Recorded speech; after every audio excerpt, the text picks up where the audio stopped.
تو تم مجھے اس کا نمبر منہ مانگی قیمت کے بغیر نہیں دو گے۔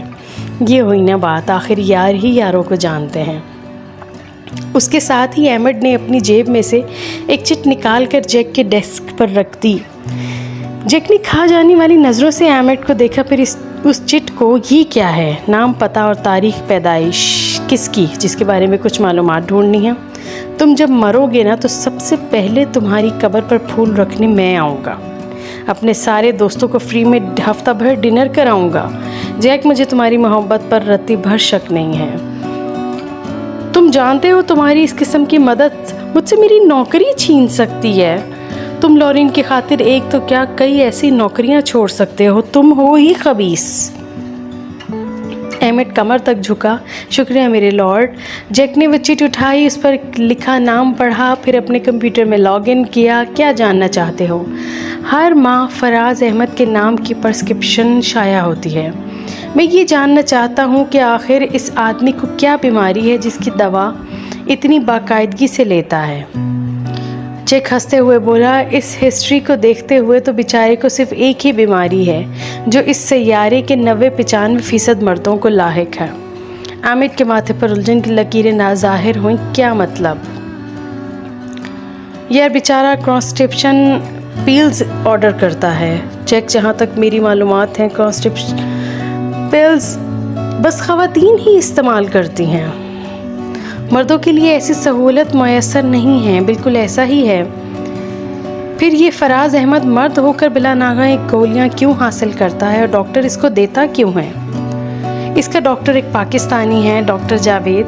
میں اس کو جانتا ہوں، یہ بہت سے ایسے کام کر جاتا ہے جس کی اجازت ہمارا سسٹم نہیں دیتا ہے۔ اس کیس میں بھی ایسا ہی معلوم ہو رہا ہے۔ یہ کوئی پرسنل فیور ہے جس کا ریکارڈ نہیں رکھا جاتا۔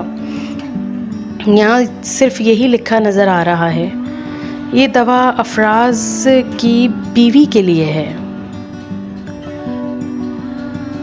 احمد، یہ فراز کون ہے؟ میرا مطلب تمہارا کوئی جاننے والا یا رشتہ دار۔ آخر اس پر تفتیش کرنے کی وجہ کیا ہے؟ وجہ اس کی بیوی ہے۔ اب تم مجھے مزید الجھا رہے ہو۔ کیا بیوی تمہاری جاننے والی ہے؟ احمد نے سر نفے میں ہلایا۔ تو پھر کیا؟ ڈم برین، تمہاری وجہ سے میں نے اپنی نوکری کی قربانی دے دی ہے، اور تم کہہ رہے ہو تو پھر کیا؟ بھائی صاحب، یہ سارا فساد کسی اچھائی کی وجہ سے نہ ہوا نا تو تیری موت میرے ہاتھوں ہونی ہے۔ دیکھا، تم بہت بڑی حقیقت کو جھوٹ کے لیپ میں سے ڈھانپ رہے ہو۔ تم نے اگر کوئی قربانی دی ہے تو اپنے لورین کے فون نمبر کی خاطر دی ہے، یعنی تو ذرا شرم محسوس نہیں کرے گا ایک محنتی ڈاکٹر سے اس کی عزت والی نوکری چھین کر؟ بے شرم ڈاکٹر کے لیے میں کیوں شرم محسوس کروں؟ شرم تو ڈاکٹر کو آنی چاہیے کہ ایک لڑکی کی خاطر اپنے عہدے کا غلط استعمال کر رہا ہے۔ چل احمد، بڑی ہو گئی تیری بکواس، ابا کا اصل مقصد کیا ہے؟ احمد ایک دم سنجیدہ ہو گیا۔ مجھے اس ساری رپورٹ کا پرنٹ آؤٹ چاہیے۔ کیا کرنا ہے؟ جیک بھی پوری سنجیدگی سے اس کے تاثرات کا جائزہ لے رہا تھا۔ میں فراز کی بیوی کو بھیجوں گا۔ کیوں؟ کیونکہ میرے خیال میں اس بے خبر عورت کو جگانے کے لیے یہ سب کرنا ضروری ہے۔ اوہ، اگر میں کچھ بھول رہا ہوں تو مجھے یاد کروا دینا سالے۔ تو آج تک کبھی کسی بات کے لیے اتنا سنجیدہ نہیں ہوا جتنا اس پر نظر آ رہا ہے۔ ہاں، یہ سچ ہے، میں واقعی اس کی مدد کرنا چاہتا ہوں۔ کیا ملے گا اس کی مدد کر کے؟ کیا وہ بڑی خوبصورت ہے؟ اس کی مدد کر کے سکون ملے گا۔ اس کی روح انتہائی خوبصورت ہے۔ اوہ، کیا فلسفہ پیارے، تو گیا۔ اب ادھر سے دفع ہو، مجھے تھوڑا کام کرنا ہے۔ کل رات کو ڈنر پہ ملتے ہیں۔ لورین کا نمبر اگر آج ہی مجھے نہ ملا، اس صورت میں بھول جانا کہ تمہیں یہ رپورٹ پرنٹ آؤٹ شکل میں دے رہا ہوں۔ ٹھیک ہے، ڈیل ڈن۔ مجھے جو چیز درکار ہو میں کسی نہ کسی طرح حاصل کر کے ہی دم لیتا ہوں، اس لیے یاد رکھنا میرے اور بھی ڈاکٹر دوست ہیں، کسی سے بھی یہ کام کروا لوں گا، پر لورین کا نمبر میرے بغیر کسی اور سے نہیں ملے گا۔ تو اگر اتنا کمینہ نہ ہوتا تو اس دنیا میں بہت سکون رہتا۔ کل ڈنر کے لیے وقت پہ آ جانا، میں پتہ ٹیکسٹ کر دوں گا۔ احمد اپنا ہیلمٹ پکڑ کر سر ہلاتا وہاں سے نکل آیا۔ آج تیسرا دن تھا۔ نہ فراز گھر واپس آیا تھا، نہ وہ گھر سے نکلی تھی۔ کئی دفعہ سوچا اس کو فون کر لے، یقیناً اب اپنے کیے پر پچھتا رہا ہوگا، اسی لیے تو سامنے نہیں آ رہا۔ جب بھی سوچتی آنکھوں سے آنسو نکل آتے۔ پھر سے آنسو صاف کرنے کے چکر میں اپنے زخم چھیڑ لیتی، دوبارہ سے درد نیا ہو کر جاگ اٹھتا۔ سوائے کافی اور ہلکے پھلکے بسکٹ وغیرہ کے پیٹ میں کوئی اور چیز نہ گئی۔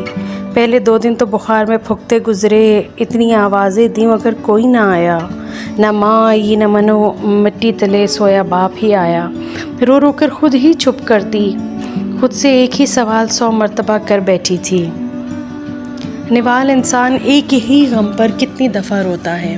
یہ پہلی دفعہ تو نہیں جب اس شخص نے تیرے پر ہاتھ اٹھایا ہے، یہ پہلی دفعہ تو نہیں جو اس نے تیری روح کو یوں پامال کیا ہے۔ پھر آج بھی ویسا ہی درد کیوں ہوتا ہے جیسے آج پہلی دفعہ دل ٹوٹا ہے، آج پہلی دفعہ خواب خاک ہوئے ہیں۔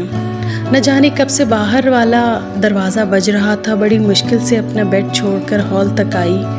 کون؟ جواب میں گوری کی فرفر انگلش آئی، کوریئر سروس۔ میرے پاس نوال زہرا کے لیے ایک پارسل ہے۔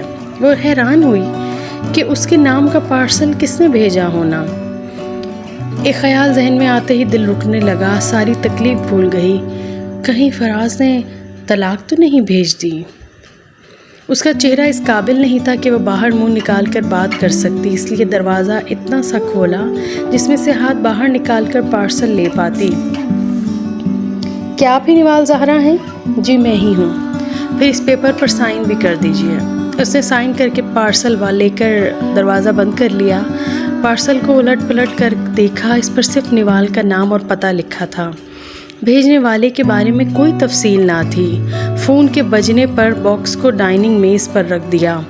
فون کچن شیلف پر پڑا ہوا تھا۔ کل سے محمد کی کئی دفعہ کال آ چکی تھی مگر اس نے فون نہیں اٹھایا۔ محمد کا نام دیکھتے ہی فراز کے کہے الفاظ دماغ میں گھوم جاتے۔ اس کو فراز کی سوچ پر متلی آنے لگتی کہ چلو میں تو بری ہوں پر محمد کے لیے اتنی غلط بات کیسے کر سکتا ہے۔ اس کو یقین تھا فراز نے ایک دفعہ محمد کو دیکھ بھی لیا تو خود ہی اپنے کہے پر شرمندہ ہوگا۔ پہلی نظر میں تو محمد لگتا بھی ہینڈی کیپ تھا۔ واٹس ایپ پہ شمیم کی ویڈیو کال آ رہی تھی۔ نوال نے آنکھیں گھمائیں، یہ لڑکی بھی حد سے زیادہ چپکو اور بھولی ہے، میری حالت فون سننے والی نہیں ہے، کجا ویڈیو پہ بات کروں۔ اس نے کال نہ لی پر جب تیسری دفعہ پھر سے بیل ہونے لگی تب اس نے فون اٹھایا مگر فرنٹ کی بجائے بیک کیمرہ آن کیا۔ السلام علیکم شمیم، کیسی ہو؟ وعلیکم السلام، شکر ہے آپ نے بھی فون اٹھایا، ورنہ آپ ہم غریبوں کو اس قابل بھی نہیں سمجھتی ہیں کہ کبھی بات ہی کر لیں۔ ارے نہیں بھائی، ایسی تو کوئی بات نہیں، اور سناؤ کیسی ہو؟ اور کیا آج بھی بجلی بند ہے جو اندھیرے میں بیٹھی ہوئی ہو؟ آپ کو تو پتہ ہی ہے اپنے ملک کے حالات، تم اپنے نکھٹو منگیتر کو بولو نا تمہیں ایک عدد جنریٹر بھیج دے، ڈائمنڈز لے سکتا ہے تو جنریٹر تو بہت ان کے مقابلے میں بہت سستا آتا ہے۔ وہ کہتے ہیں ایک ہی دفعہ میری زندگی کے سبھی اندھیرے مٹھا دیں گے۔ وہ کیسے؟ اپنے پاس بلا کر، اور کیسے؟ ارے واہ کیا بات ہے، سچی بات ہے، وہ خود بھی 1000 واٹ کا بلب ہی ہے۔ نوال کی بات پر شمیم نے اونچا سا کہکا مارا۔ ہائے، ان کو ایسے تو نہ بولیں، وہ بہت اچھے ہیں، مجھے کہہ رہے تھے شمیم جب سے تم میری زندگی میں آئی ہو نا سارے حساب سیدھے ہو گئے ہیں، بس نوکری مل جائے پھر سیدھا شادی۔ نوال سب بھول کر مسکرا اٹھی۔ نوال جی آپ کی تصویر کیوں نہیں آ رہی ہے؟ میں نے آج منہ تک نہیں دھویا ہوا اس لیے پلیز سامنے ہو کر بات نہیں کر سکتی۔ لیں، میں نے کون سا آپ کو پسند کرنا ہے اور کون سا روز میں آپ کو ویڈیو کال کرتی ہوں، آج پہلی دفعہ ہی کر رہی ہوں، وہ بھی آپ چہرہ نہیں دکھا رہی ہیں۔ میں نے تو آپ کو تصویر بھی نہیں دیکھی ہوئی۔ پھر کسی دن صحیح شمیم، آج نہیں۔ آپ کو میرا کال کرنا اچھا نہیں لگا، کوئی بات نہیں، اللہ حافظ۔ ابھی وہ کچھ کہنا چاہ رہی تھی پر شمیم کی جانب سے کال بند ہو گئی۔ شمیم کو لکھ کر بھیجا کہ پاگل لڑکی، لوگ کیسے کیسے ستم جھیل کر بھی مسکرا رہے ہیں اور تم اتنی سی بات پہ ناراض ہو گئیں۔ جب شمیم کی جانب سے کوئی جواب نہ آیا تو اس کی توجہ ایک دفعہ باکس کی جانب ہو گئی۔